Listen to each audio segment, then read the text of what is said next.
আসসালামু আলাইকুম ভিউয়ার্স, কেমন আছেন সবাই? আশা করছি সবাই ভালো আছেন। আমি আলহামদুলিল্লাহ ভালো আছি। নতুন আরেকটি ব্লগ নিয়ে আপনাদের মাঝে চলে আসলাম। তো সকালে ঘুম থেকে উঠে ফ্রেশ হয়ে একটু চারদিক ঘুরে দেখলাম। তারপরেই তো নাস্তা করে মেয়েকেও নাস্তা করিয়ে ফেললাম আরকি। তো ও হচ্ছে রেডি হয়ে গিয়েছে। নানা-নানুর সাথে একটু বাহিরে বের হবে। তো বাবা-মা হচ্ছে ফ্যামিলির কিছু একটা কাজে আরকি বের হবে।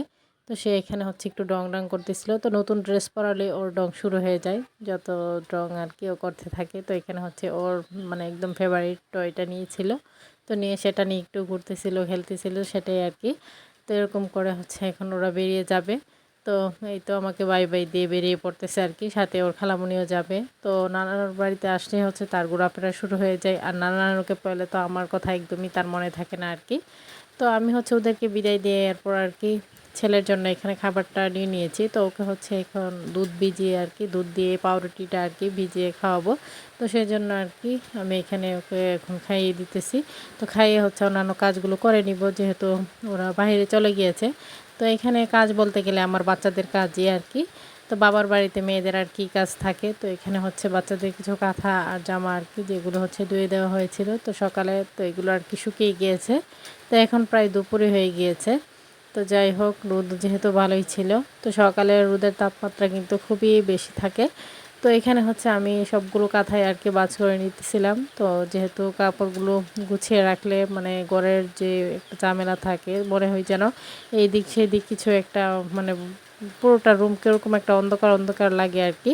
তো সেজন্যই আরকি আমি এখানে কাপড়গুলো আরকি গুছিয়ে রাখতেছিলাম। তো আমার ভয়েসের পাশাপাশি হয়তোবা বৃষ্টির সাউন্ডও শুনতে পারবেন। মানে বাহিরে অনেক বৃষ্টি হচ্ছিল। তো যাই হোক এখানে হচ্ছে আমি ওদের কাপড়গুলোই আরকি গুছিয়ে নিতেছিলাম।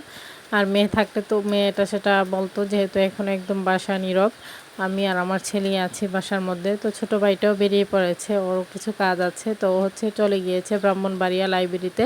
যেহেতু ওর কিছু কাজ আছে মানে বই কিনতে হবে। তো সেজন্যই আরকি ও চলে গিয়েছে সেখানে। তো আমি হচ্ছে রুমে একাই ছিলাম। তো এখানে কিছুক্ষণ পর ওরা চলে আসলো। তো আসার সময় ও হচ্ছে আমাকে এসে বলতেছিল আরকি। তো আমার ভাই আর ফ্রেন্ডের সাথে ওর দেখা হয়েছিল। তো সেই মামা নাকি তাকে অনেক মজা কিনে দিয়েছে সেটাই বলতেছিল। তো এদিকে হচ্ছে মা এসে গাছ থেকে এই ক্যাপসিকামটা পেড়ে নিল আর হচ্ছে আম তো দেখতেই পেলেন। তো গাছের জিনিস অল্প হলেও ভালো লাগে আর এটা দেখে তো আমার খুবই ভালো লাগতেছিল, পেকেছিল। তো মাশাআল্লাহ খুবই ভালো লাগতেছে।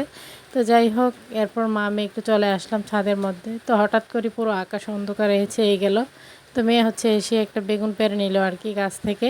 তো এখানে আমি দেখতেছিলাম হঠাৎ করেই মানে ১ম দেখে গিয়েছিল পুরো আকাশ পরিষ্কার। তো আমরা ছাদে যেতে, যেতেই দেখি অন্ধকার হয়ে যাচ্ছে। মানে যত সময় যাচ্ছে তত যেন আরও অন্ধকারটা বেড়ে যাচ্ছে। মানে পুরো আকাশ মেঘে একদম ঢেকে গিয়েছে আরকি। দেখতেই পারতেছেন মনে হচ্ছে যেন সন্ধ্যা হয়ে গেছে এরকমটাই লাগতেছিল।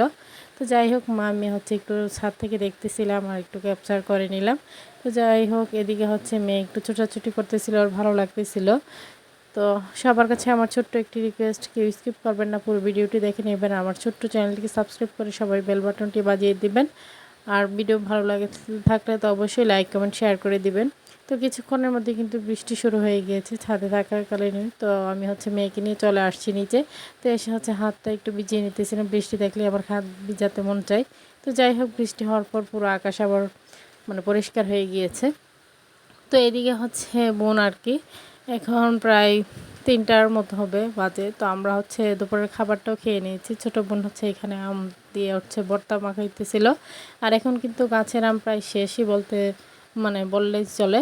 তো যাই হোক এই শেষের দিকে কিন্তু ভর্তা মাখালে খুবই ভালো লাগে। তো আমরা হচ্ছে এখানে ভর্তাটা খাইতেছিলাম, খুবই ভালো লাগতেছিল। আর গাছের আম বলে কথা। তো এখানে এই আমগুলো হচ্ছে ফ্রিজে রেখে দিয়েছিল যেহেতু এখন সবগুলো আমই পেকে গিয়েছে। তো আমরা দুই বোন মিলে এখানে ভর্তাটা খাইতেছিলাম। তো বিকেলবেলা হচ্ছে দুই বাচ্চার জন্য এখানে হচ্ছে ওদের পছন্দ মতো আর কি ফলগুলো নিয়ে নিয়েছি। তো ছেলের জন্য লিচু নিয়ে নিয়েছি। তো ও যেহেতু এভাবে পছন্দ করে তাই ওর জন্য এভাবেই নিয়েছি। আর মেয়ের জন্য হচ্ছে মালটা কেটে নিয়েছি। মানে যে যেটা পছন্দ করে বাচ্চাদের পছন্দ এটাই মেন। মানে ওদের পছন্দ মতো দিলে হচ্ছে ওরা একটু খেতে চায় আর কি খাই। তো যাই হোক এইখানে হচ্ছে মেয়ে আবার মানে আমার আর কি এক দাদু হচ্ছে ওকে দেখে এগুলো আর কি বালতি ভরে দিয়ে দিল খুদ। তো সেটাই আর কি নিয়ে আসলো। তো সন্ধ্যায় হচ্ছে মা এখানে নাস্তা রেডি করতেছিল যেহেতু ভাইয়ার শ্বশুর বাড়ি থেকে ফোন আসছে আর কি। মানে আন্টি হচ্ছে বাগানে গিয়েছিল মানে ভাইয়ার শাশুড়ি। তো উনি হচ্ছে লিচু পাঠিয়েছেন ড্রাইভার দিয়ে। তাই আমার মা হচ্ছে ড্রাইভারের জন্য আর কি নাস্তাটা রেডি করে রেখেছেন, যেহেতু ড্রাইভার এসে লেট করে না চলে যায়। তো যাই হোক, এখানে হচ্ছে লিচুগুলো দেখে তো আমার মেয়ে খুবই খুশি, খুবই এক্সাইটেড নিয়েছিল সে। আর বাচ্চারা এরকমই, আর যেহেতু তার নানুমণি পাঠিয়েছে তো সে তো খুবই খুশি, আর সে কিন্তু প্রত্যেকটা নানুমণি খুবই আদরে। তো যাই হোক, এদিকে হচ্ছে আমার মা এগুলো বের করে নিতেছিল। তো এইখানে প্রায় 300-র মতো লিচু ছিল আর কি। তো যেহেতু বাগানের লিচু, তাই কিন্তু অনেক ফ্রেশ আর কি। লিচুগুলো দেখতেই পারতেছেন একদম মানে টাটকা ছিল, গাছ থেকে পাড়া, আর পাতাগুলো তো কত ফ্রেশ। তো আমার মেয়ে হচ্ছে বলতেছিল এদিকে মানে এইগুলো দিয়ে আমি নানু গাছ লাগাবো, তোমাকে দিব না এরকমটাই বলতেছিল। তো সে হচ্ছে এগুলো নিয়ে অনেক মজা পাচ্ছিল, খেলতেছিল, আবার নিয়ে দাঁড়িয়ে থাকতে পারতেছিল না, তার পা নাকি ব্যথা করতেছিল, তো সে এরকমটাই আর কি বলতেছিল। তো যাই হোক, এখানে আমি হচ্ছে আবার খেয়ে দেখতেছিলাম, তো ফ্রেশ যেহেতু খেতেও কিন্তু ভালোই লাগতেছিল। তো আজকের ভিডিও এই পর্যন্তই। সবাই ভালো থাকবেন, সুস্থ থাকবেন, আমার পরিবারের জন্য দোয়া করবেন। আশ্বিন স্যারাকে দেখে সবাই মাশাআল্লাহ বলে দিবেন। আর এই তো আমাদের ফ্যামিলিটার জন্য তো অবশ্যই দোয়া করবেন। সামনে নতুন কোনো ভিডিও নিয়ে আবার আপনাদের মাঝে চলে আসব। তো এখানে মেয়ের কিছু মজা করা দেখতেছিলাম, এনজয় করতেছিলাম। তো এই পর্যন্তই, আল্লাহ হাফেজ।